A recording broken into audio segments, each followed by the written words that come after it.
welcome to another adventure. We're off this time to Jordan. Barbara and I are on this adventure as a continuation of our Viking Nile River cruise. This is the Jordan extension.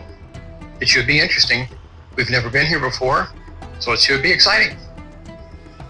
We're really looking forward to it, especially Petra. That was a big selling point for me, going to Petra. But we have a few other places to visit as well, including the Dead Sea, where we will float, as they say, in the salty brine of the sea. Mount Nebo, where, as the Bible says, Moses viewed the Promised Land. Also, we'll visit the city of Madaba, where we'll see a very old mosaic map of the Holy Land, and visit a school where the art of mosaics is being taught. We'll finish up our short visit with a trip to another ancient city, Jerash, touring the ruins there. Along the way, we'll drive through parts of the wilderness, also from the Bible, and make a couple of unexpected stops to see some interesting things. All we need to do is hop on a flight out of Cairo. In an hour or so, we land in Amman, Jordan, and the adventure begins from there. If you like this video, I would appreciate it if you'd hit the like button down below and subscribe and ring the bell so you get notifications of future adventures that we have. And we have a lot more adventures planned.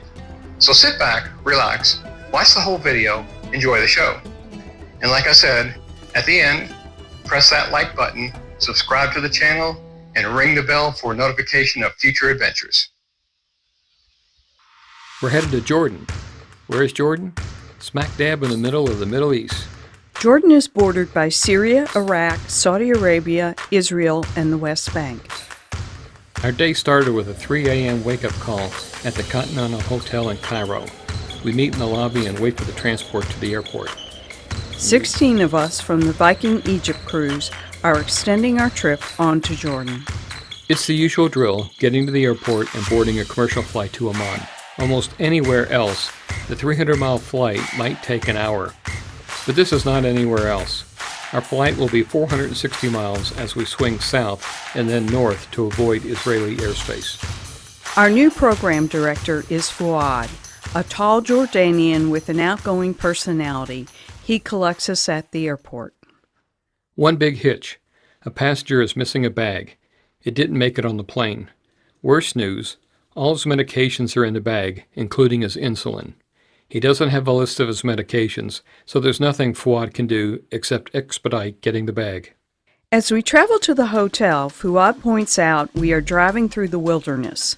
The importance of this, according to the Bible, this dry, rocky, and hilly area is where the Israelites wandered for 40 years after leaving Egypt. We are staying at a resort on the Dead Sea. Fuad says tonight we will be able to see the lights of Jerusalem and Bethlehem. But first, we make a stop at the Panorama Dead Sea Museum. There's a special event, and one of Jordan's princes will be attending. The tour is cut short as security needs to clear the area, and the center wants to make sure it's in tip-top condition. We are allowed to step outside to enjoy the panoramic view of the Dead Sea. The big takeaway is that the Dead Sea is dying. The Jordan River is the only inflow into the Dead Sea. Every year, more and more water is used for farming and drinking, which leaves less and less for the Dead Sea. There was a proposal for what was being called the Red Sea-Dead Sea Conveyance. A canal from the Red Sea to the Dead Sea would be created. It would provide hydroelectric power, a desalination plant, and an additional water source to the Dead Sea. But environmental risks outweighed the advantages, and the plan was dropped in 2021. Back on the bus, which holds 50 plus, by the way, there's plenty of room. Everyone can have their own row. Fuad is giving a running commentary on the sights. We are headed to our hotel for the night, the Move and Pick Resort and Spa on the Dead Sea. This 5-star resort, located on the northern shore of the Dead Sea, offering a blend of traditional Jordanian design and modern luxury. While Fuad attends to the check-in process with the hotel staff, we all relaxed in the lobby. A nice refreshing lemonade was served. Fuad then gives us a quick briefing of where to be when and distributes room keys. The room is beautiful. It has some cool patterned slippers. Those are going home with us. Vic and I change into our swimwear and head out. This afternoon, we're going to brave the Dead Sea. The hotel sits up on a hill 120 feet above the level of the Dead Sea. Between the hotel and the beach is the village portion of the hotel, along with a ton of amenities. We set out for the beach. It's a long walk down. This is the overview of the area. This is the boundary of the resort. This is the location of the hotel within the boundary. And this is the path we took to walk down. It was a bit of a hike, but a nice walk down the hill. Barb has on beach shoes and walks right in, sits down, no problem. I, on the other hand, had on flip-flops. That didn't work at all. The rocks were just too much. After a bit of flopping around, I'm finally able to get in and relax. We pop like corks. The water is so salty it feels like oil. That kind of soft, friction-free feel. Vic had to borrow some beach shoes and be helped into them in order to stand up. Then I do the whole mud thing, top to bottom. I literally can't do anything other than float. Between the saltiness and my body fat, there's more of me above the waterline than below.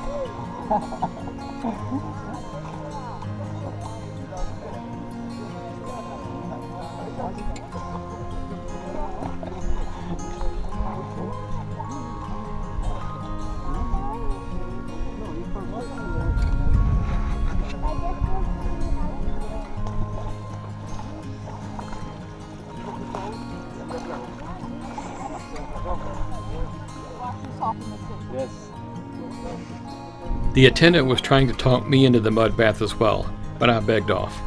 Instead, I got salted top to bottom with Dead Sea salt. Then it was back into the water and wash off the mud and the salt.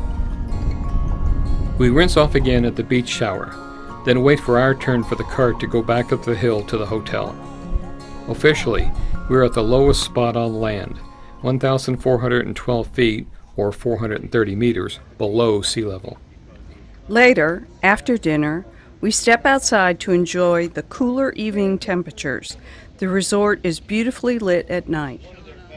Off on the horizon, we can see the city lights of Jerusalem and Bethlehem.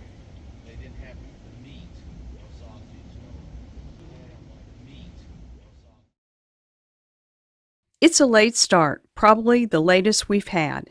After breakfast, we go out to the balcony and try to grab a view of Jerusalem and Bethlehem across the Dead Sea. The sky is clear and the air is cool. A perfect day. Directly across, in the West Bank, we can see Kalya, an Israeli settlement. It's only about 5 miles away. This morning, we are on our way to Mount Nebo. According to the Bible, Moses ascended Mount Nebo, which was in the land of the Moab, today's Jordan. From there, he saw the land of Canaan, the promised land, west of the river Jordan. But God forbade Moses from entering due to his disobedience. Along the way, we are passing through more of the wilderness. It's only 17 miles, but a 3,000-foot or 914-meter uphill climb. The road is a series of switchbacks and sharp turns. Before long, we reached the top. In the 1930s, archaeologists discovered a mosaic floor of a 4th century Byzantine church here. Moses, a revered figure in Jewish, Christian, and Muslim religions, is believed to be buried nearby. Because of the biblical stories, the mountain was an early pilgrimage destination. Today, a Franciscan church and monastery are located on the site. Archaeological work continues in the church to reveal the mosaic floor of the original Byzantine church.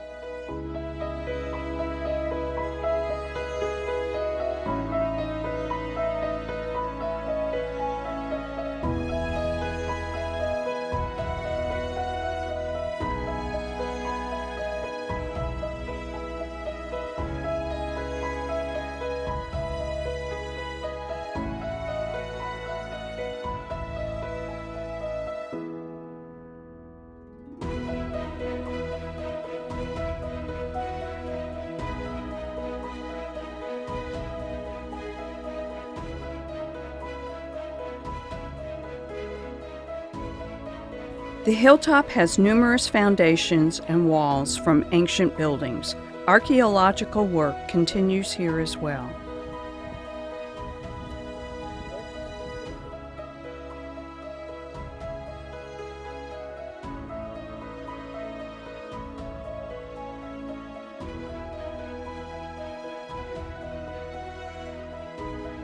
The views from the top are spectacular. You can see the Jordan River, the Dead Sea, and beyond, as well as areas of green on the slopes and valleys. This area of Jordan receives upwards of 16 inches or 400 millimeters of rain annually, mostly in the winter. This feeds natural springs, which is where you usually see orchards and agriculture.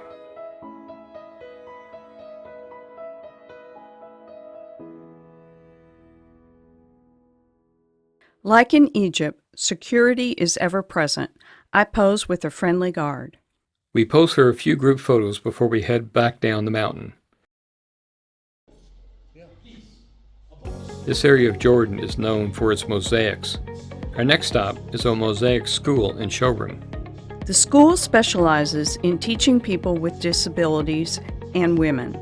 After they learn the trade, they are able to support themselves and not rely on family or the government. The process is painstakingly slow.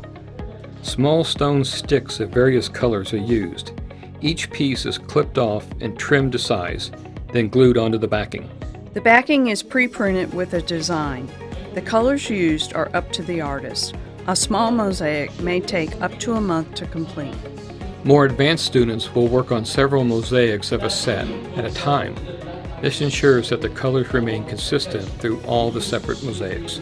An additional skill taught is decorating pottery to look like mosaics. Pre-formed pieces are baked to the bisque stage. Then the artist hand decorates each piece. The lines provide the mosaic look to the piece. The glaze is applied and the piece baked. Finished pieces are dishwasher safe and safe to eat or drink from. The showroom is loaded with items large and small. Nothing is priced. You must ask and then haggle to get to a price. I love to haggle. Fuad hangs over the salesperson's shoulder. If you are at a good price, he gives you a sign. The bigger items can be shipped to your home. Just as a hint, there is nothing in the store that's not expensive. Next up is Madaba.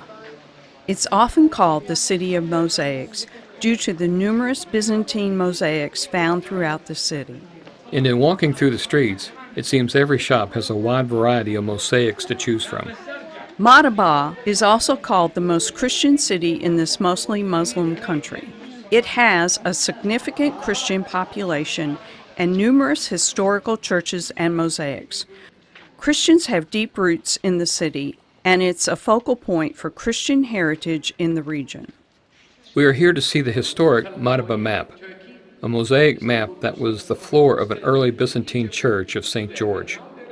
The map depicts an area from Lebanon in the north to the Nile Delta in the south, and from the Mediterranean Sea in the west to the eastern desert.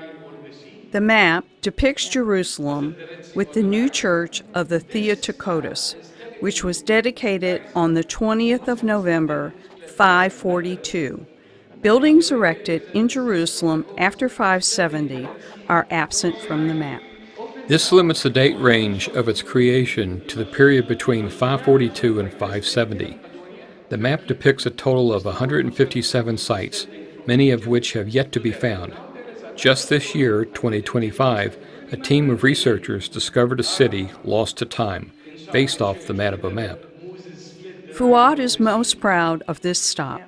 The Orthodox Church of St. George is his home church. The neighborhood surrounding the church is his neighborhood. After the church, we're headed to lunch at a traditional Jordanian family-owned and operated restaurant, Hakayat City, which translates to the food basket. Ready? Yeah, go for it. 3, 2, 1. Wow.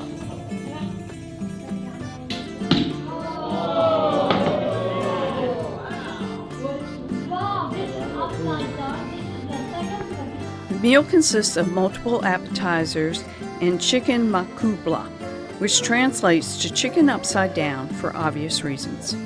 Makubla consists of fragrant rice cooked with tender chicken, an assortment of vegetables, and aromatic spices. Everything from the breads to the main course to the desserts are made there in the restaurant. There is more than enough for all of us. Everyone is full and a bit sluggish after the big meal. We head back to the bus for the 3-hour ride to the city of Petra. Vic falls asleep almost instantly. Along the way, we pull over for a photo op in Schobach of a castle built by the Crusaders. It's a beautiful sunset in the mountains.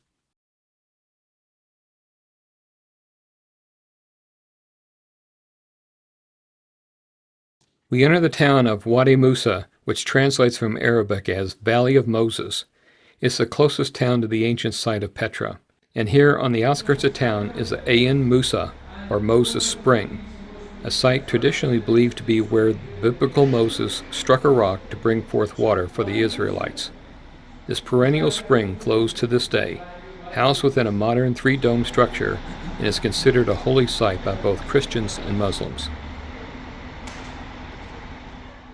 We arrive at our swanky hotel just outside the gates of Petra around 7:15. Our room has a small balcony with 2 chairs and a nice view. There's an ancient kiln dug into the stone ledge just next to the hotel drive.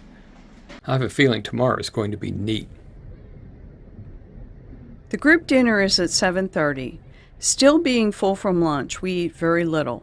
Tomorrow will be a big day. Vic and I close the day out with a glass of wine on the balcony, looking at the stars and enjoying the cool night. Breakfast is at 6 a.m. The group meeting is at 6:30 a.m. The plan is to walk into the site and ride out when we're finished. Most agree. The entrance is across the street. You can't get any closer. This will be a 3 to 4 hour excursion. In our band of travelers, Rick has mobility issues, and he and his wife Lisa opt to take the cart in. And Viking is arranged for anyone who chooses to ride in on horseback. We have one taker. We just passed the entry gate and we're standing in the middle of nowhere. Aside from the road, there's nothing to indicate that there's a city that once numbered 20,000 nearby. Petra is an ancient city, hidden behind massive walls of stone. They carved out homes and tombs in the rocks and thrived. Human activity in the area predates the Egyptian by 1,000 years, a remarkable city with stones so beautiful in color.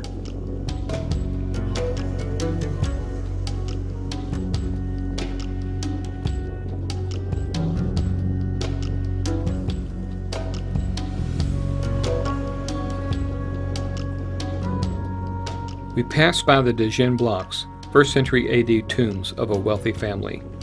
There are other tombs nearby.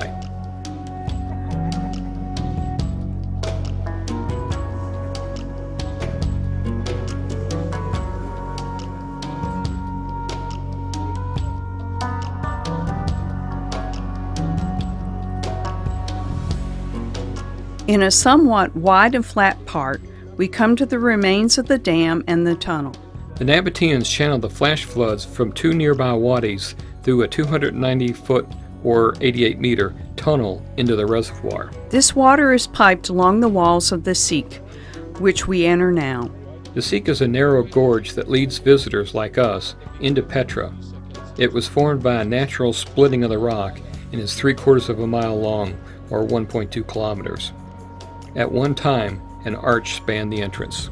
2 water channels run along both rock sides. The pathway has been paved to make it easier to move through the gorge. The Nabateans, an ancient Arab people and settlers of Petra, created an extensive water channeling and storage system. The wadis were prone to flash floods. The sandstone walls look like beautiful works of art. Their soft earth tone colors change with the light. This is all downhill. It's not a bad walk. There are a few uneven patches, but not many. I'm looking around so much, I need to be careful and keep an eye on the road.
We come to the end of the wadi. Just ahead, through what looks like a small slit in the rock, we begin to see the treasury building.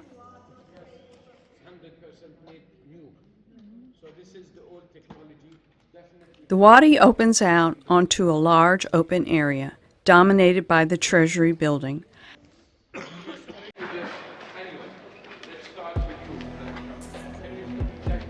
How lucky there is almost no one here, maybe 50 people, and a few camels. I'll admit to being a little awestruck. What a sight! This facade is carved out of the sandstone rock face. The purpose for it has yet to be fully determined. It's generally accepted to be a mausoleum and crypt from the beginning of the 1st century AD. The name, the treasury, is derived from local legends regarding the decorative stone urn high on the 2nd level, which in reality is solid sandstone. The story goes that Pharaoh deposited a treasure in the urn after the Moses and parting of the Red Sea event. Fuad tells us that because of the trouble in nearby Gaza, tourism is down. Usually this area is packed with over 1,000 people. There's a place here to sit and rest for a few minutes. A few feral cats come by to see if a free meal is available.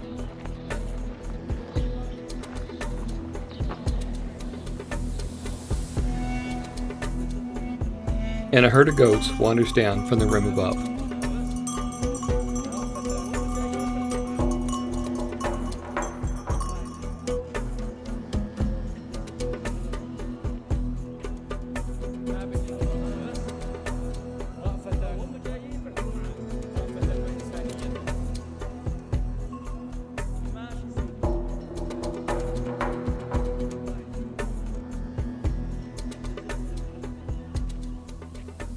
Time to push on. We're passing the street of facades. The Nabateans carved this impressive row of tombs in the southern cliff. The vendors are feeling the pinch of a lack of tourists. The sun is rising higher in the sky, and there are only a few of us tourists around. Not as aggressive as the Egyptian vendors, but they all want to make you a deal. For those able to do it, there are many trails to hike and many more places to see all around the wadi. I'm sure one could spend days hiking around Petra.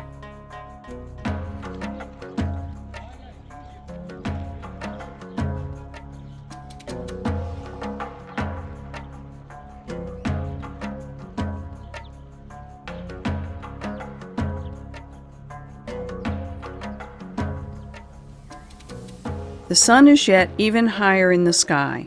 The cool morning air has gone, and so has the shade of the narrow wadi. We are on a broad, flat plain, clear skies and bright sun. We pass the theater. There's seating here for between 4,000 and 9,500. It was expanded in Roman times. Yes, no, I'm good. You're good? Okay. Sure? Yep. Okay. Started but never finished. This one could have been, or... And the remains of a public fountain, shaded by a 450-year-old pistachio tree. On the far sandstone wall are the royal tombs.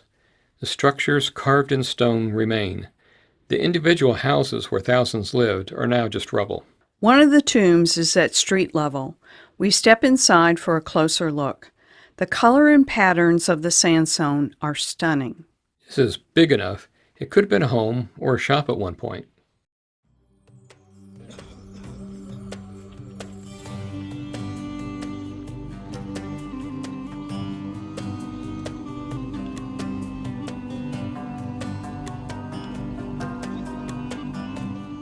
Back out in the bright sunshine, we are strolling the colonnade, the central part of the city and the prime shopping district. A win-win situation. The street is wide, with the remains of shops along the length. No, thank you. If you decide later. That time was happening. Let me tell you, how do we know this? And the other structure on the other side, which is, still more showing the other. Security is present, but thankfully not needed today. This section of the city was revised during the Roman period. One of the main features of the area is the Great Temple from the 1st century BC.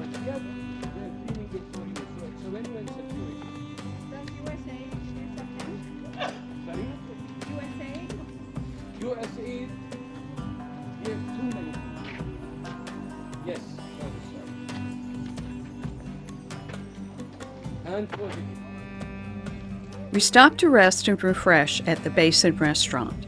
This spot is where all the torrents of water met in Petra during a rainstorm. We sit for a while just taking it all in. Simply amazing. For us, it's the turnaround point. From here, everywhere is uphill. A few in our group are going to brave the climb up to the monastery.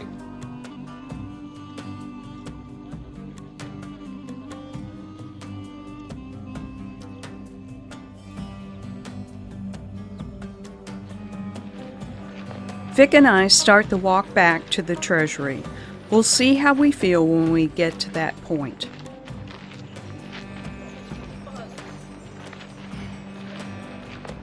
We make it back to the treasury in okay shape.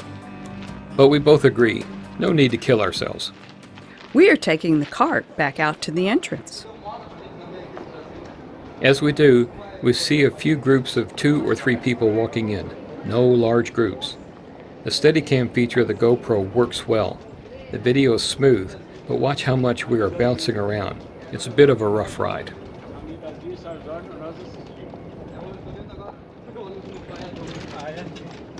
Mas a Regina se esconde no hospital dela, então... Ah, é? Não gosta de voar por aí, We get back to the hotel and take a shower and then a nap. Later, we walk around the area of the hotel and pick a place for dinner.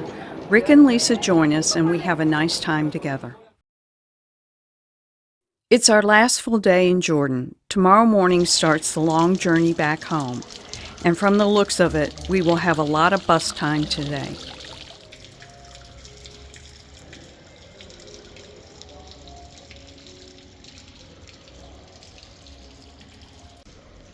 After breakfast, we load up the bus and head out. Fawad stops the bus on a scenic hilltop overlooking Wadi Musa, the administrative home of the Petra district. And then it's back on the road to the north. to become as guests and traveling to Jordan. We don't know how much. We have an unplanned stop. Fuad spots a camel milking station off to the right. He asks the bus driver to stop there. These camels are relatively clean and don't smell too bad, unlike some of the others we've encountered. The camels were nice. I petted one and the babies were cute. A second, somewhat planned stop was to a large Jordanian bakery-deli combo, as best I would describe it.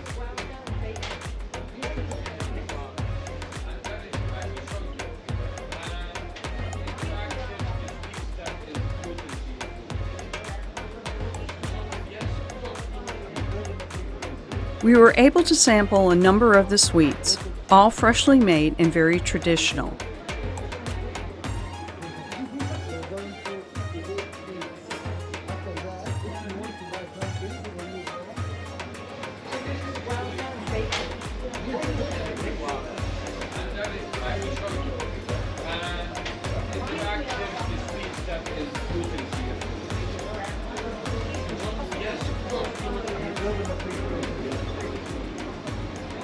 We make our way through the very modern city of Amman as we munch on our samples. About the time we finish, we arrive at Jerash. The earliest evidence of a settlement in Jerash date to around 7,500 BC. Jerash flourished during the Greek, Hellenistic, Roman, and Byzantine periods. It was an important city in the early Christian times. The high period, or golden age, of Jerash was during the Roman Empire, particularly in the 1st and 2nd centuries AD.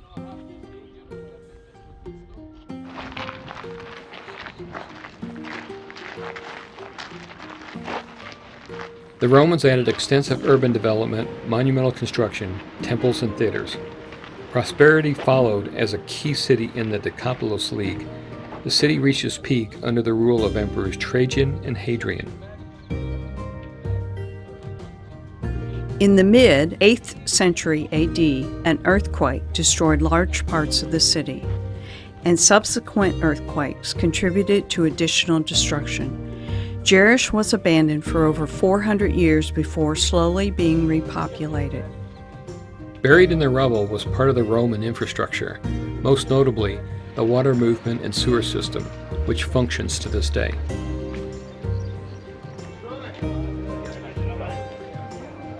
Today, the modern city of Jerash surrounds the ancient ruins. But the ancient ruins are an open-air archaeological site and museum, and it ranks second to Petra as the most visited tourist site in Jordan. We wonder about the ancient city streets. Fuad is giving us a play-by-play of what we are seeing. The mixing of influences is clear. The wide main street and public spaces from the Romans, the Corinthian and Ionic column capitals from the Greeks. Is the southern theater, which is the big one, as I told you. And here is the combination of two kind of letters. By all means, the original.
Our time is growing short. Barb breaks off and tries to find us some souvenirs. Fuad says it's time to go. We head off to our hotel in an early wake-up time. We're back at our final hotel, the Fairmount by Accor. Swanky does not begin to cover it. Our main door has a doorbell and opens onto a foyer with spacious closets. A second set of double doors allows access to the main room. The room is large with a generous sectioned off work area and a bathroom to die for. We freshen up and we'll try to get some rest.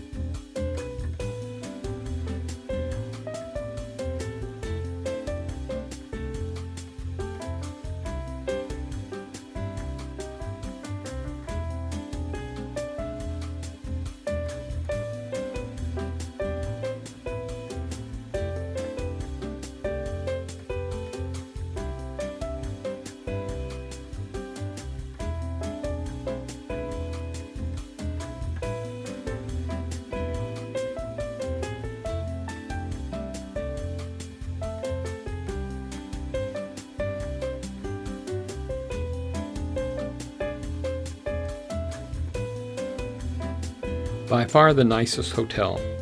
Ironically, our shortest stay. We leave for the airport at midnight.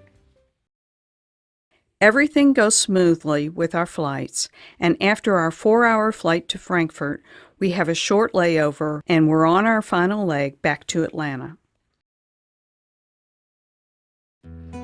Overall, another great trip. Thanks to Viking for planning and executing it so smoothly. It was packed with fun and adventure. And speaking of fun and adventure, if you like this video, please hit the like button. If you want to see more of our adventures, subscribe to my channel and ring the bell to get notifications of new adventures.